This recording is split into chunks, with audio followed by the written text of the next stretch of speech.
दोस्तों नमस्कार। मैं विकास कुमार, आपका दोस्त और बिजनेस कोच। दोस्तों, फ्री व्यापार स्कूल में मैं हमेशा आपको नए नए बिजनेस आइडिया और नए नए बिजनेस टिप्स देता रहता हूँ। तो दोस्तों, इस बीच मैंने पेट्रोल पंप से रिलेटेड बहुत सारे वीडियोस बनाए हैं, जिनका लिंक मैंने डिस्क्रिप्शन बॉक्स में दे दिया है और आई बटन पे दे दिया, आप वहाँ से देख सकते हैं। जो दोस्तों कुछ इंपॉर्टेंट वीडियोज हैं, जैसे कि आपको फॉर्म कैसे अप्लाई करना है, इसका भी वीडियो मैंने बनाया हुआ है। इसका लिंक मैंने डिस्क्रिप्शन बॉक्स में दे दिया, आप वहाँ से देख सकते हैं।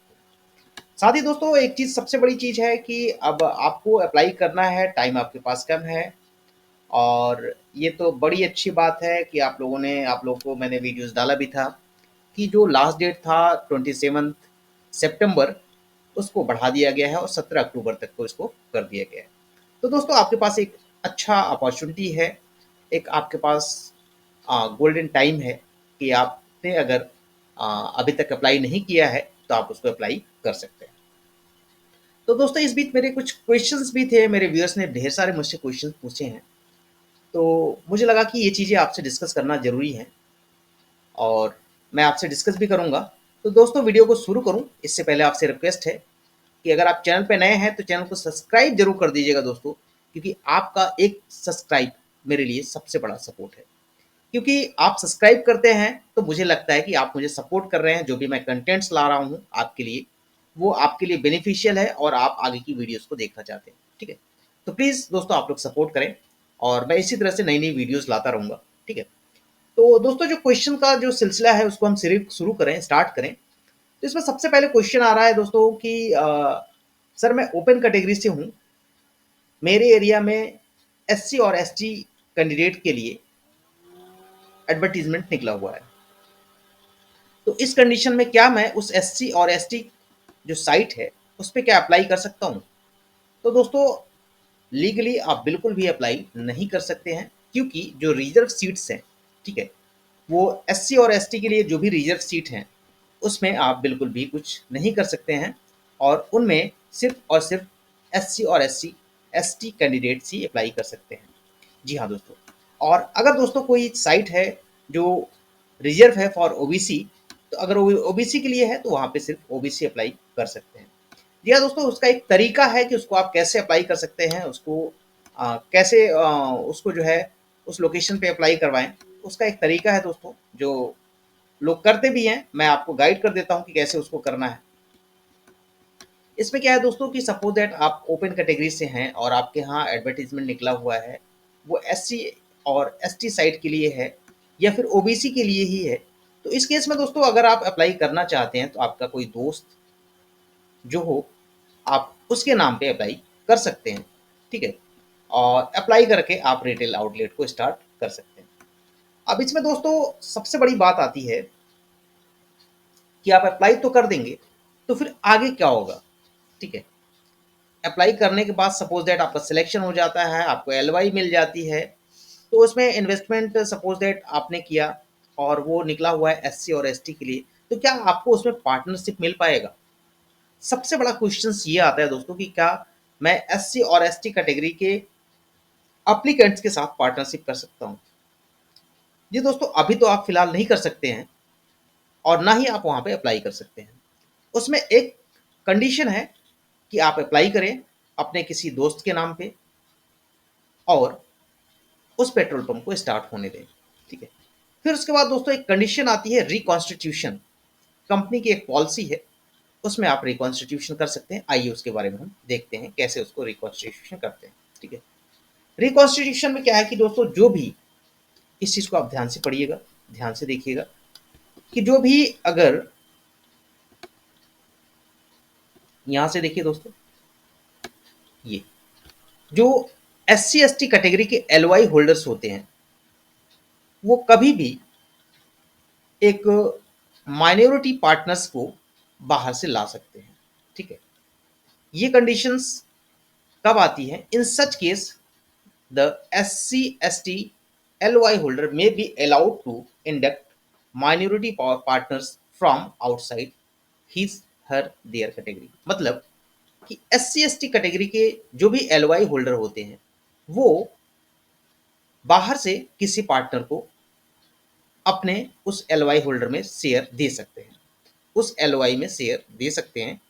और वो किसी भी कास्ट के हों, किसी भी कम्युनिटी से हों, वो बाहर से इंडक्ट कर सकते हैं, बाहर से पार्टनरशिप ला सकते हैं। ठीक है, तो इस केस में क्या होता है दोस्तों कि जो एलओआई होल्डर हैं, दैट इज जो एससी और एसटी कैटेगरी के हैं जिनके नाम पे एलओआई है, ठीक है, उस केस में दोस्तों उनके पास 75% का शेयर रहता है, और जो नॉन एससी एसटी कैटेगरी होते हैं, ठीक है, उनके पास 25% का शेयर होता है। मतलब जो बाहर से लोग आते हैं, जिनको बाहर से पार्टनर बनाया जाता है, उनको सिर्फ और सिर्फ 25% का शेयर मिलता है। 75% शेयर पे एलओआई होल्डर जो होता है, S C S T category का जो भी एलओआई होल्डर होगा उसका अधिकार होता है।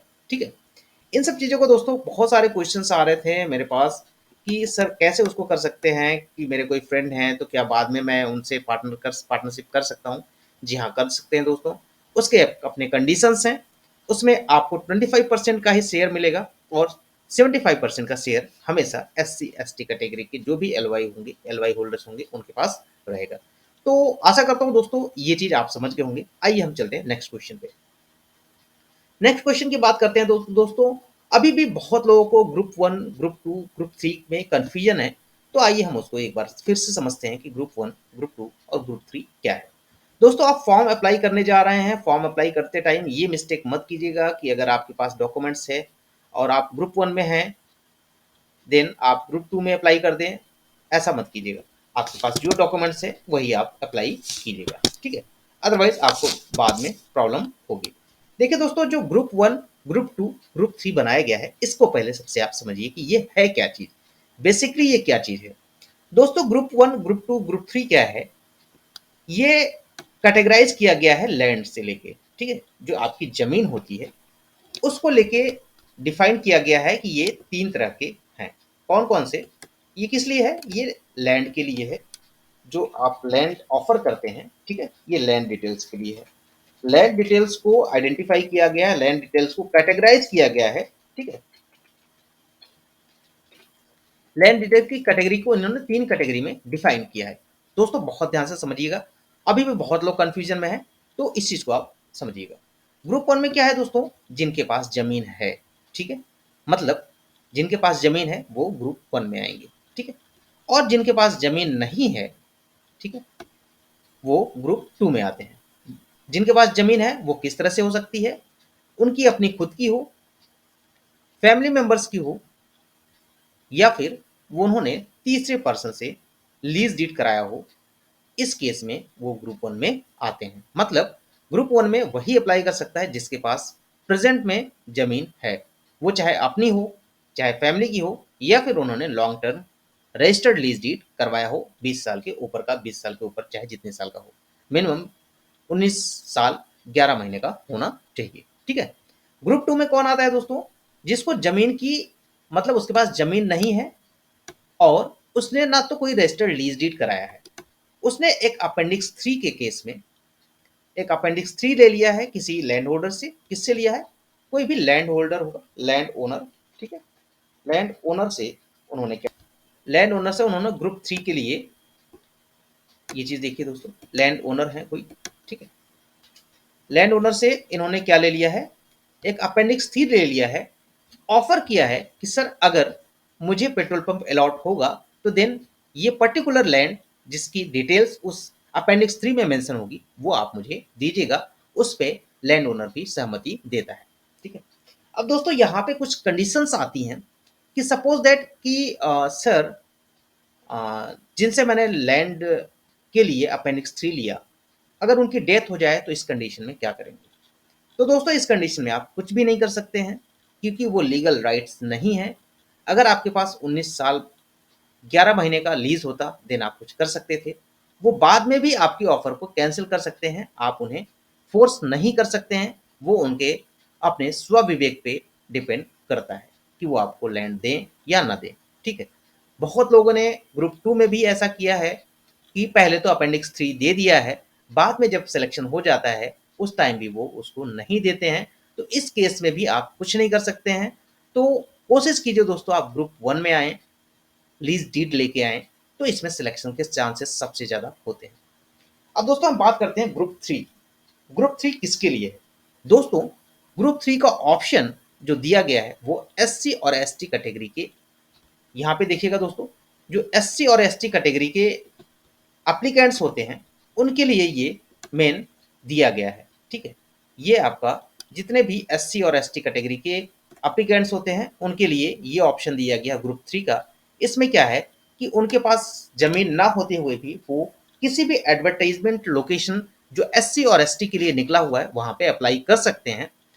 अगर ग्रुप 1 ग्रुप 2 के एप्लीकेंट्स एलिजिबल नहीं पाए जाते हैं या फिर ग्रुप 1 ग्रुप 2 में कोई अप्लाई ही नहीं करता है, इस केस में ग्रुप 3 वालों को भी ऑफर किया जाता है। उनको 90 डेज का टाइम दिया जाता है कि आप लैंड का अरेंजमेंट करके मुझे दीजिए। ठीक है, अब दोस्तों एक और क्वेश्चन आ रहा है कि सर मैंने ग्रुप 3 में अप्लाई कर दिया है, अब ज़मीन मिल गया है, तो क्या आप ग्रुप 1 में अप्लाई कर सकते हैं? जी हाँ दोस्तों, अगर आपने सपोज़ दैट ग्रुप 1 में अप्लाई कर दे ग्रुप 3 में अप्लाई कर दिया है, क्योंकि लास्ट डेट जो थी वो थी 27 सितंबर की।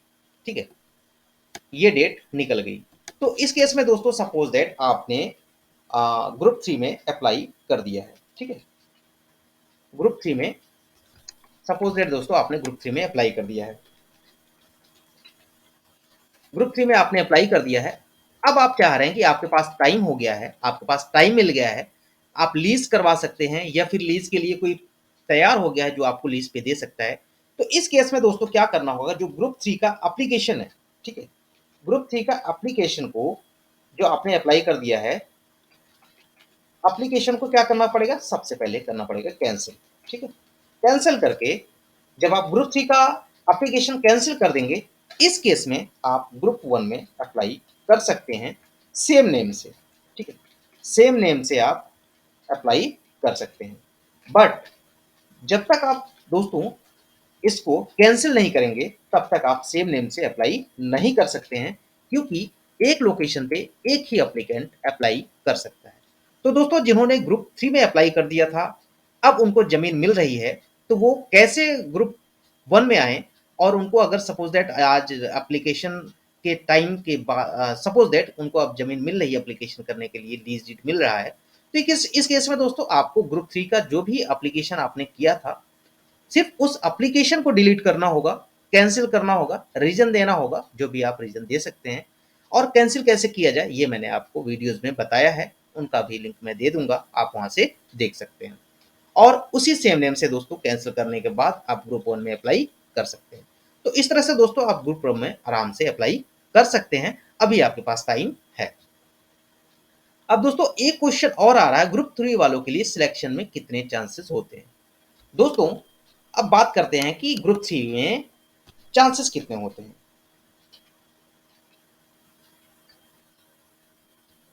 ग्रुप 3 में कितने चांसेस होते हैं? दोस्तों क्या है कि ग्रुप 3 में चांसेस डिपेंड करता है नंबर ऑफ एप्लीकेंट्स पे। सपोज दैट कि ग्रुप 1 में सपोज दैट ग्रुप 1 में आप ग्रुप 1 में कई एप्लीकेंट्स जो है अप्लाई किए हैं, ठीक है? G1 में कई एप्लीकेंट्स है, सपोज दैट मान लिया 3 है, ठीक है? और G2 में ग्रुप 2 में 2 है या 3 है, ठीक है?